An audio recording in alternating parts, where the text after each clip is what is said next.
আকাশবাণী কলকাতা স্থানীয় সংবাদ পড়ছি সুদীপ বসু। প্রথমে বিশেষ বিশেষ খবর। মুখ্যমন্ত্রী মমতা ব্যানার্জি আজ মুর্শিদাবাদ জেলা সফরে যাচ্ছেন। হিংসা কবলিত শামশেরগঞ্জের বিভিন্ন এলাকা পরিদর্শনের পাশাপাশি বেশ কিছু উন্নয়নমূলক প্রকল্পের উদ্বোধন ও শিলান্যাস করবেন তিনি। রাজ্যে সাম্প্রদায়িক হিংসা ঠেকাতে মমতা ব্যানার্জি সরকার ব্যর্থ বলে রাজ্যপাল সিভি আনন্দ বোস কেন্দ্রীয় স্বরাষ্ট্র মন্ত্রকের রিপোর্ট পাঠিয়েছেন। কেন্দ্রের নির্দেশেই মুর্শিদাবাদে হিংসা ও অশান্তির নেতিবাচক রিপোর্ট রাজ্যপাল পাঠিয়েছেন বলে রাজ্য সরকার জানিয়েছে। পাকিস্তানি নাগরিকদের চিহ্নিত করে ফেরত পাঠানোর দাবিতে বিজেপি আজ রাজ্যের প্রত্যেকটি জেলায় বিক্ষোভের ডাক দিয়েছে।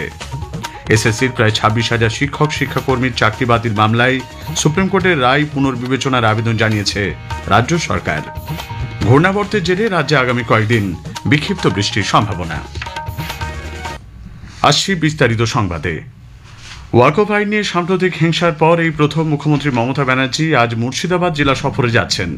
কলকাতা থেকে বহরমপুর পৌঁছে জেলা প্রশাসনের শীর্ষ আধিকারিকদের সঙ্গে বৈঠক করবেন তিনি। পরদিন সংশোধিত ওয়াকফ আইন বিরোধী আন্দোলনের জেরে হিংসা কবলিত শামশেরগঞ্জের বিভিন্ন এলাকা মুখ্যমন্ত্রী পরিদর্শন করবেন বলে জানা গেছে। কথা বলবেন ক্ষতিগ্রস্ত পরিবারগুলির সদস্যদের সঙ্গেও। সুতির ছাপঘাটি কেডি বিদ্যালয়ের মাঠে এক অনুষ্ঠানে বেশ কিছু উন্নয়নমূলক প্রকল্পের উদ্বোধন ও শিলান্যাসের কর্মসূচি রয়েছে তাঁর।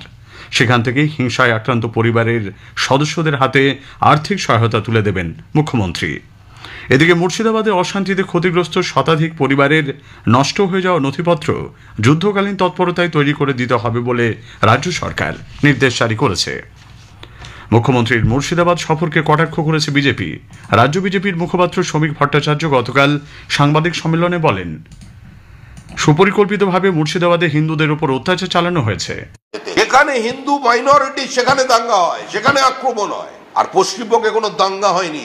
পশ্চিমবঙ্গে একটা এথনিক ক্লেনজিং করার চেষ্টা করা হচ্ছে সীমান্তবর্তী জেলায়, পরিকল্পিতভাবে, ছক কষে, সম্পূর্ণ নিয়ন্ত্রিত, দিনক্ষণ ঠিক করা, বাইরের মদতে স্লিপিং সেলকে অ্যাক্টিভ করে, এটা দীর্ঘদিন ধরে এ রাজ্যে চলছে। তার ঘটনা হয়েছে মুর্শিদাবাদ। মুখ্যমন্ত্রী চেষ্টা করুক, এর থেকে বার করে আনতে পারবেন না তার দলকে।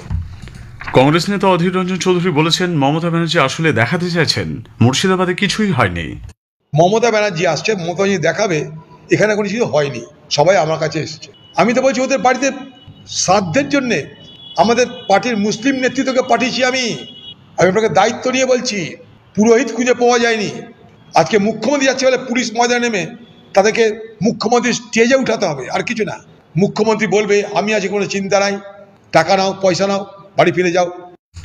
মাওবাদীর সমস্যা শক্ত হাতে মোকাবিলা করলেও রাজ্যে সাম্প্রদায়িক হিংসা ঠেকাতে মমতা ব্যানার্জি সরকার ব্যর্থ বলে রাজ্যপাল সিভি আনন্দ বোস কেন্দ্রীয় স্বরাষ্ট্র মন্ত্রককে জানিয়েছেন। আইন শৃঙ্খলা পরিস্থিতি নিয়ন্ত্রণে প্রয়োজনে সংবিধানের 356 নম্বর ধারা প্রয়োগ করারও সুপারিশ রাজ্যপাল করেছেন বলে সংবাদ সংস্থা আইএনএস জানিয়েছে। সম্প্রতি রাজ্যপাল নিজে মুর্শিদাবাদের অশান্ত এলাকাগুলি সরেজমিনে পরিদর্শনে যান, কথা বলেন ক্ষতিগ্রস্ত মানুষজনের সঙ্গে। তাঁর অভিজ্ঞতার কথায় রাজ্যপাল রিপোর্ট আকারে কেন্দ্রে পাঠিয়েছেন বলে খবর। রিপোর্টে সংশোধিত ওয়াকফ আইন নিয়ে মুর্শিদাবাদের সাম্প্রদায়িক অশান্তির উল্লেখ রয়েছে। হিংসা ঠেকাতে পুলিশের ব্যর্থতা, বাহিনীতে লোকবলের অভাব এবং পরিস্থিতি নিয়ন্ত্রণের বাইরে চলে গেলেও কেন্দ্রীয় বাহিনী মোতায়েনে অনীহার মতো নানা বিষয় রিপোর্টে রয়েছে বলে জানা গেছে।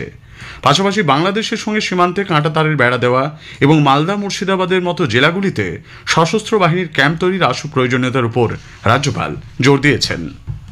কেন্দ্রের নির্দেশে রাজ্যপাল মুর্শিদাবাদে হিংসা অশান্তির নেতিবাচক রিপোর্ট পাঠিয়েছেন বলে রাজ্য সরকার জানিয়েছে।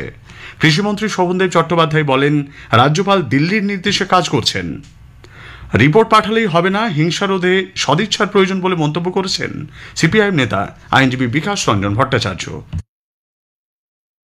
সুপারিশ করলেই সব মিটে যাবে ভাবার তো কারণ নেই, তাহলে তো পাহেলগাঁও ঘটতো না। প্রশ্ন হচ্ছে যারা প্রশাসনের দায়িত্বে আছেন তাদের রাজনৈতিক সদিচ্ছা কতটা এবং রাজনৈতিক সততা কতটা। রাজনৈতিক প্রশাসনে পশ্চিমবঙ্গে এবং দিল্লিতে যারা আছেন তাদের কোনো রাজনৈতিক নৈতিকতা, সততা, সদিচ্ছা নেই। মানুষের জীবনে নিরাপত্তা দেওয়ার মতো সদিচ্ছা এদের নেই। পশ্চিমবঙ্গের মানুষের রাজনৈতিক অধিকার তৃণমূল কংগ্রেসের আমলে লাগাতার খর্ব করা হচ্ছে বলে বিজেপি নেতা শ্রমিক ভট্টাচার্য মন্তব্য করেছেন। গতকাল এক সাংবাদিক সম্মেলনে তিনি বলেন, দল গণতান্ত্রিক উপায়ে লড়াইয়ে আগ্রহী। রাজ্যপালের রিপোর্টের সঙ্গে দল সহমত নয় বলে প্রদেশ কংগ্রেস সভাপতি শুভঙ্কর সরকার মন্তব্য করেছেন। এই ধরনের পদক্ষেপ দুর্ভাগ্যজনক ও গণতন্ত্রের পক্ষেও বিপজ্জনক বলে উল্লেখ করেন তিনি। দল তৃণমূল সরকারের দুর্নীতি, সন্ত্রাস এবং মেরুকরণের রাজনীতির বিরুদ্ধে আন্দোলন চালিয়ে যাবে বলেও শুভঙ্কর বাবু জানিয়েছেন। নিরাপত্তা দেবার নামে পুলিশ তাদের জোর করে তুলে নিয়ে যেতে চাইছে, এই মর্মে রাজ্যপাল সিভি আনন্দ বোসকে চিঠি লিখেছেন। মুর্শিদাবাদের শামশেরগঞ্জের জাফরাবাদে হিংসায় নিহত হরগোবিন্দ এবং চন্দন দাসের স্ত্রী। উপযুক্ত নিরাপত্তারও দাবি জানানো হয়েছে। হরগোবিন্দ দাস এবং চন্দন দাসের পরিবারের সদস্যদের অপহরণ করা হয়েছে। এই অভিযোগের ভিত্তিতে জঙ্গিপুর পুলিশ জেলা এবং বিধাননগর কমিশনারেটের পুলিশের দল গতকাল বিধাননগরের একটি বাড়িতে যায়। পুলিশের বিরুদ্ধে দরজা ভেঙে বাড়িতে ঢুকে পড়া এবং জোর করে হরগোবিন্দ এবং চন্দনের স্ত্রীকে নিয়ে যাওয়ার চেষ্টা হয়েছে বলে বিজেপি অভিযোগ করেছে। যদিও দাস পরিবারের দাবি তাদের মোটেই অপহরণ করা হয়নি, নিরাপত্তার কারণে তারা আত্মগোপন করেছেন। পুলিশ অভিযানের খবর পেয়ে ঘটনাস্থলে যান বিজেপি নেতা সজল ঘোষ এবং আইনজীবী তরুণজ্যোতি তিওয়ারি। তাদের দাবি, মুখ্যমন্ত্রীর সভায় দুই নিহত স্ত্রীকে নিয়ে যেতে চাইছে প্রশাসন, সেই কারণেই এই পুলিশি অভিযান। বর্তমানে হরগোবিন্দ দাসের পরিবারের লোকজন সল্টলেকে বিরোধী দলনেতা শুভেন্দু অধিকারীর বাড়িতে আশ্রয় নিয়েছেন বলে জানা গেছে। এদিকে সল্টলেকের বাড়ি থেকে পরিবারটিকে মুর্শিদাবাদে নিয়ে যাওয়ার চেষ্টার অভিযোগ সম্পূর্ণ ভিত্তিহীন বলে জঙ্গিপুর পুলিশ জেলা সুপার অমিত শাহ জানিয়েছেন। পাকিস্তানি নাগরিকদের চিহ্নিত করে ফেরত পাঠানোর দাবিতে বিজেপি আজ রাজ্যের প্রতিটি জেলায় বিক্ষোভ কর্মসূচি পালন করবে। বালুরঘাটে গতকাল এক সাংবাদিক বৈঠকে দলের রাজ্য সভাপতি সুকান্ত মজুমদার জানিয়েছেন, কেন্দ্রীয় সরকার পাকিস্তানি নাগরিকদের চিহ্নিত করে ফেরত পাঠানোর জন্য একটি বিজ্ঞপ্তি জারি করলেও রাজ্য সরকার এ বিষয়ে কোনো তথ্য প্রকাশ করেনি। 22 এপ্রিল যে বর্বরোচিত আক্রমণ ঘটেছে তার পরিপ্রেক্ষিতে পাকিস্তানের নাগরিক যারা ভারতবর্ষের মধ্যে আছেন তাদেরকে ফেরত পাঠানোর জন্য বলা হয়। পশ্চিমবঙ্গ সরকার এর বিরুদ্ধে এখনো পর্যন্ত সেইভাবে উপযুক্ত পদক্ষেপ নেয়নি। সমস্ত পাকিস্তানিদেরকে ভারতবর্ষ থেকে তাড়াতে হবে। স্থানীয় সংবাদ শুনছেন আকাশবাণী কলকাতা কেন্দ্র থেকে। এসএসসির প্রায় 26,000 শিক্ষক ও শিক্ষাকর্মীর চাকরি বাতিল মামলায় সুপ্রিম কোর্টের রায় পুনর্বিবেচনার আবেদন জানিয়েছে রাজ্য সরকার এবং স্কুল সার্ভিস কমিশন। প্রধান বিচারপতি সঞ্জীব খান্না এবং বিচারপতি সঞ্জয় কুমারের বেঞ্চে আগামী 8ই মে এই রিভিউ পিটিশনের শুনানি হতে পারে। চাকরিতে পুনর্বহালের দাবিতে গতকাল কালীঘাটে মুখ্যমন্ত্রীর বাসভবনে যান যোগ্য তালিকায় নাম না থাকা চাকরিহারা শিক্ষক ও শিক্ষাকর্মীরা। মুখ্যমন্ত্রীর দপ্তরের আধিকারিকরা তাঁদের বক্তব্য শোনেন। প্রতিবাদী এবং বিচার প্রার্থীদের উপর রাজ্য প্রশাসনের নির্দেশে লাগাতার আক্রমণ চলছে বলে অভয়া মঞ্চের সদস্য চিকিৎসক সুবর্ণ গোস্বামী মন্তব্য করেছেন। গতকাল হাওড়ার রামরাজাতলা বাণীনিকেতন লাইব্রেরি হলে এক গণকনভেনশনে তিনি একথা বলেন। অভয়া মঞ্চের আহ্বায়ক ডক্টর পূর্ণব্রত গুণ আরজিকর কাণ্ডের সঠিক তদন্ত এবং বিভিন্ন সামাজিক ন্যায়ের দাবিতে লাগাতার আন্দোলন চালিয়ে যাওয়ার প্রয়োজনীয়তার কথা উল্লেখ করেছেন। অভিজিৎ মিত্র মেমোরিয়াল চ্যারিটেবল সোসাইটি এবং রামরাজাতলা নাগরিক মঞ্চ যৌথভাবে এই গণকনভেনশনের আয়োজন করে। কলকাতার কালীঘাট থানা এলাকায় আদিগঙ্গার খালে গতকাল একটি মৃতদেহ ভাসতে দেখা যায়। স্থানীয়রা পুলিশে খবর দিলে বিপর্যয় মোকাবিলা বাহিনীর সদস্যরা দেহটি উদ্ধার করে ময়নাতদন্তে পাঠায়। মৃত ব্যক্তির পরিচয় জানার চেষ্টা চলছে। দার্জিলিং জেলার খড়িবাড়ির পানি ট্যাঙ্কিতে নেপালে প্রবেশের আগে সীমা সুরক্ষা বল এসএসবির হাতে 6 মায়ানমারের নাগরিক ধরা পড়েছে।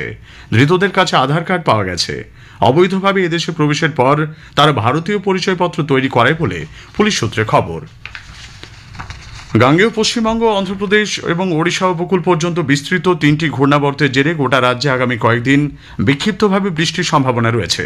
আগামী বৃহস্পতিবার পর্যন্ত তাপমাত্রার পারদ স্বাভাবিকের চেয়ে কম থাকবে বলে আলিপুর আবহাওয়া দপ্তরের পূর্বাঞ্চলীয় প্রধান সোমনাথ দত্ত জানিয়েছেন।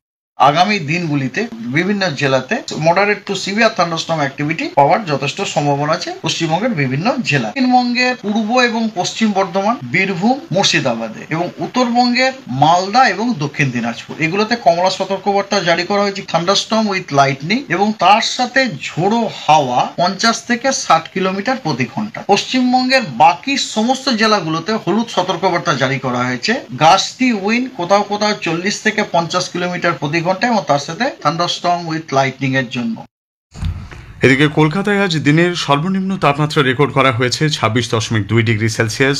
সর্বোচ্চ তাপমাত্রা 35 ডিগ্রির আশেপাশে থাকার সম্ভাবনা। শেষ করার আগে স্থানীয় সংবাদের বিশেষ কিছু অংশ আরও একবার। মুখ্যমন্ত্রী মমতা ব্যানার্জি আজ মুর্শিদাবাদ জেলা সফরে যাচ্ছেন। হিংসা কবলিত শামশেরগঞ্জের বিভিন্ন এলাকা পরিদর্শনের পাশাপাশি বেশ কিছু উন্নয়নমূলক প্রকল্পের উদ্বোধন ও শিলান্যাস করবেন তিনি। রাজ্যে সাম্প্রদায়িক হিংসা ঠেকাতে মমতা ব্যানার্জির সরকার ব্যর্থ বলে রাজ্যপাল সিবি আনন্দ বোস কেন্দ্রীয় স্বরাষ্ট্রমন্ত্রকে রিপোর্ট পাঠিয়েছেন। স্থানীয় সংবাদ শেষ হলো। এরপর খবর সকাল 9:15 মিনিটে।